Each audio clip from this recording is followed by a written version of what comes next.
help us to like, comment and subscribe to the channel for more of this. Charlotte Evans, 32, had just walked away from a $15 million deal, and from the family legacy she helped build. For 3 generations, Evans and Company Auction House stood as the pride of New York's art world. But it was Charlotte's sharp eye and passion for rare collections that had taken the business from respected to revolutionary. Her younger brother, Brandon, held a fancy business degree, but he couldn't tell a Monet from a Matisse. What stung most wasn't just the decision. It was the fact that her own parents had chosen tradition over talent. "Before I tell you how I built something beautiful just to be pushed aside," she said into the camera, recording her story for the world, "let me know where you're watching from. And if you've ever had to fight for what you earned, hit that subscribe button." Charlotte grew up in a house filled with museum-level treasures. While other kids played with toys, she flipped through art catalogs. While others heard fairy tales, her father spoke of brushstrokes and provenance. By age 8, she could spot a forgery from across a room. This wasn't a hobby, it was her destiny. Charlotte's mother, Diane, took her to estate sales every Saturday. "Look with your eyes first, then your hands, then your heart," she used to whisper as they browsed. Charlotte learned to feel the weight of real silver, to identify fine china marks, and to recognize the musty scent of true canvas. "These pieces hold stories," Diane would say, and Charlotte believed it.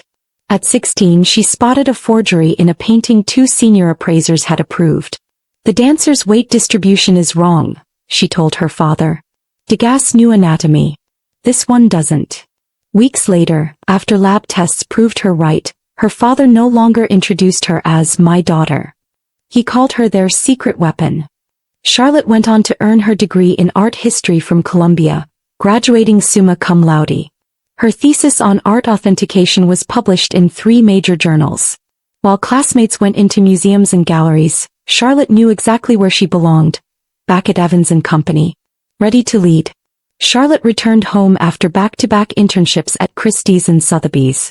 She stepped into the 5-story brownstone that housed the auction house, her name now on official letterhead. Charlotte Evans, Senior Authenticator. She felt pride and purpose as she entered the lemon-polished halls and nodded at staff who'd watched her grow up. Over the next decade, she transformed the company. She replaced outdated catalogs with a sleek online platform, built a proprietary authentication system blending spectroscopy and traditional methods, and launched a database that didn't just track purchases. It predicted preferences.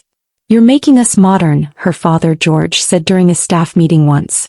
"No, I'm making us matter," Charlotte had replied. Sales soared by 37% in 3 years.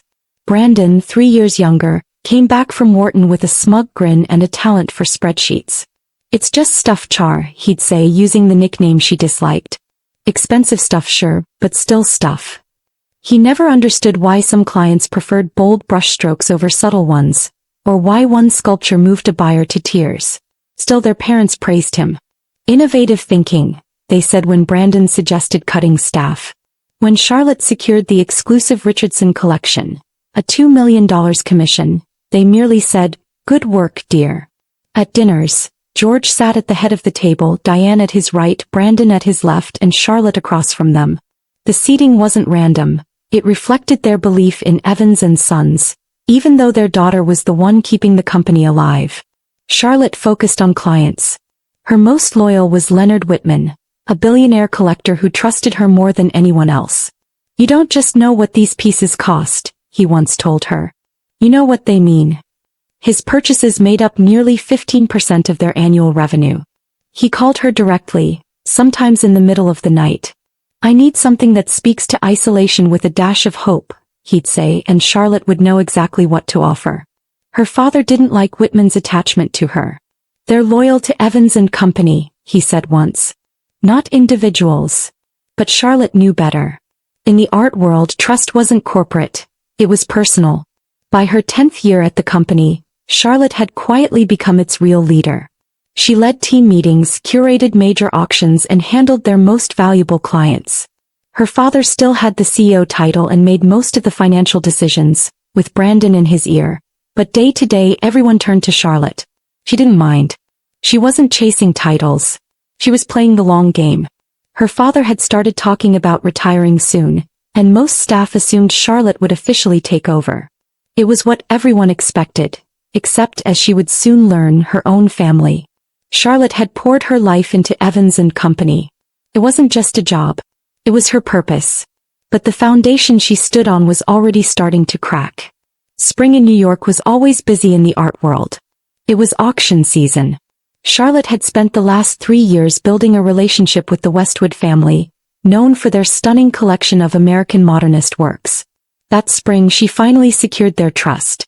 The Westwood collection included pieces by Hopper, O'Keeffe, Pollock, even a rare early Rothko. It was worth at least $15 million, maybe $20 with the right buyers. "How did you convince them?" her father asked, holding the signed contract. "I didn't just offer them a sale," she replied. "I offered them a story." She had framed the collection as a powerful post-war narrative of American hope. That was Charlotte's gift. She made art feel alive.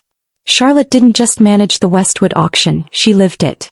She worked 14-hour days, personally oversaw photography, wrote provenance reports, arranged private viewings, and even trained staff on how to talk about each piece. Leonard Whitman visited the gallery one afternoon and stood in silence before the Rothko. "You've arranged them like they're speaking to each other," he said softly. "That's rare." Charlotte smiled. "That's the goal." The collection was meant to elevate Evans and Company into the elite tier of auction houses.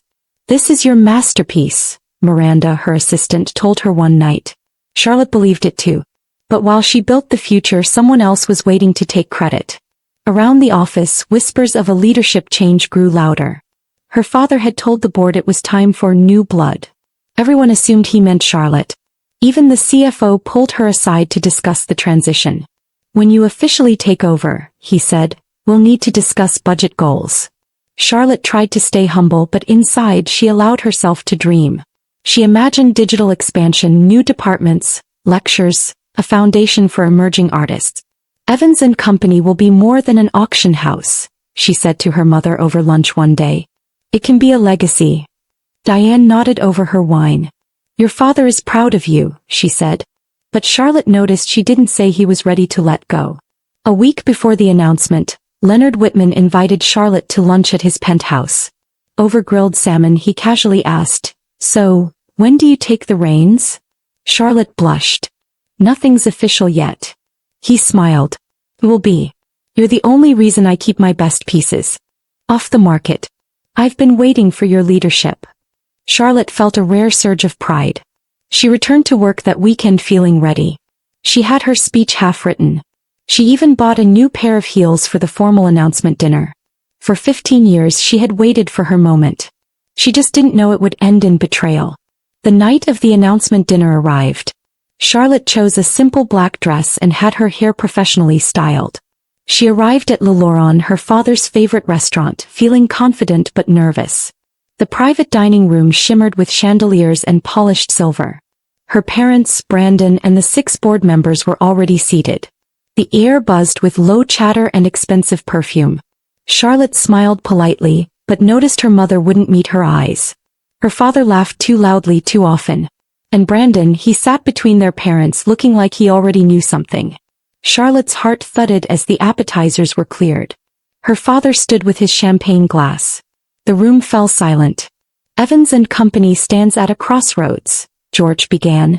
"We've built a legacy of integrity and expertise. But we must adapt to a changing market." Charlotte leaned forward slightly, her breath caught in her chest. He continued, "Charlotte has done extraordinary work. Her efforts have strengthened our operations and reputation." She smiled until he said, "has done," in past tense. Her stomach dropped. "But moving forward," George said, "we need bold leadership and financial vision. It is with pride that I announce our new managing director, Brandon Evans." There was applause filled the room. Charlotte sat frozen, her smile gone, her world tilting. Brandon stood shaking hands, playing the role. "I'm honored to carry our family name forward," he said, glancing at her. Felt like a slap. The rest of the evening passed in a blur. Charlotte remembered eating something, maybe fish. She remembered board members giving her sympathetic nods. One of them, Mr. Pierce, leaned in and whispered, "They've made a mistake." She only nodded, too numb to respond. Across the table, Brandon was already discussing strategy, suggesting cuts to programs she had built from scratch. We might scale back on rare manuscripts, he told a board member. That was her division. Her work. After dessert, George pulled her aside. This wasn't easy, he said. Alex has the business mind we need now. Charlotte's voice was cold. And I've been running this place without the title for 10 years. That's not enough. George sighed. Leadership is about more than expertise. She stared at him. Or more than having a Y chromosome? Outside, the spring air hit her like a slap. Charlotte refused the family car and called for an Uber. As it pulled away from the restaurant, she stared out at Manhattan's glowing skyline. Could she really stay and work under Brandon's rule? Could she keep doing the work she loved, knowing she'd been passed over? Back at her apartment, her phone buzzed. A voicemail from her mother. Please don't do anything drastic, Diane said. Family is more important than business. Charlotte laughed bitterly. Then why did they choose the business over me? She muttered. She poured a generous glass of Macallan 18, the one Whitman had gifted her, and stared out over Central Park. Tears finally came. Not for the job, but for the illusion she had believed in, that hard work would always be enough. The next morning she dressed with precision. Charcoal gray suit, minimal jewelry, her heels tapping like gunfire on the marble floors of Evans & Company. Her expression gave nothing away. Staff offered uneasy smiles, some too afraid to meet her eyes. Are you okay? Miranda asked, handing her the day's schedule. Perfectly fine, Charlotte replied. Just another Monday. At 10 a.m. Brandon called an all-staff meeting. He stood in front of a Grand Sergeant portrait, fumbling through his notes. As you've heard, I'm stepping in as managing director, he announced. We're entering a new era of innovation and growth. Charlotte stood in the back, arms crossed, watching him mimic their father's old speech patterns. Over the next few weeks, we'll be reviewing all departments, he said. Translation, budget cuts. Especially, he added, looking straight at her, those handling long-standing client relationships. Her blood boiled. He expected her to hand over the relationships she'd nurtured for years, as if they were items on a shelf. After the meeting, Charlotte returned to her office only to find Brandon sitting in her chair, spinning slightly. He looked around like a tourist. Nice view, he said, nodding at the window. I might take this office once we reorganize. Charlotte leaned against the doorframe. Is there a reason you're here, Brandon? He stood, trying to button his jacket like their father always did. Dad thinks I should take point on the Westwood auction, he said. Charlotte's tone was measured. That's not happening. The Westwoods chose me. Their contract lists me as lead curator. Brandon frowned. Contracts can be changed. As managing director, I can make that call. And lose the entire collection, she warned. They didn't choose Evans & Company. They chose me. Brandon's mouth tightened. You think I can't handle it? Charlotte walked closer. Tell me which Hopper painting features Patricia Westwood. Or why the Rothko was kept in Robert Westwood's private study, not the main gallery. Brandon stared at her. He didn't know. She continued, these aren't fun facts. They're the key to trust. The Westwoods gave us their story and I'm the one who listened. Brandon exhaled slowly. Fine. Handle the auction, but I want daily updates and I'm joining every client meeting.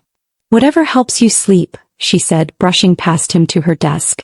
When he left, she opened her laptop and pulled up the authentication database she'd built over 5 years. Every detail, every insight, her work. Technically company property, yes. But in truth, it was her fingerprint on every file. She stared at the files. The temptation whispered in her ear. Her research. Her insights. Her private notes about client personalities, collector tendencies, and historical patterns that couldn't be replaced. Later that evening, after everyone had gone home, Charlotte stayed behind. She walked through the empty gallery, touched the mahogany rail her grandfather had installed in the 1950s and returned to her office. There she backed up only her personal research and methodologies, what she had developed off the clock, what no one else could replicate. Then she removed those pieces from the company server. She left the shell behind, just enough for them to operate but not enough to truly thrive. She wrote her resignation letter. Formal, unemotional, effective immediately. Due to philosophical differences in company direction, it read. She packed her belongings, reference books, her grandfather's old loop, and a sketch from Leonard Whitman, a thank you for identifying a rare basket piece. She left behind her ID badge, company phone, and credit cards. Before walking out, Charlotte stood at her office door and looked around one last time. Goodbye, Evans and Company, she whispered. Joe, the night security guard, looked confused when she handed him her letter at 7 a.m. Early start, Miss Evans? He asked. Something like that, she replied with a faint smile. At HR, Diane Keller scanned the letter with wide eyes. Effective today? She asked, shocked. Charlotte, is this because of Brandon's promotion? Charlotte kept her tone even. My reasons are in the letter. Please forward this to the board. Diane hesitated. Have you talked to your father? Or Brandon? There's nothing to discuss, she said. By 8 a.m. the news had spread. Miranda burst into tears when Charlotte told her.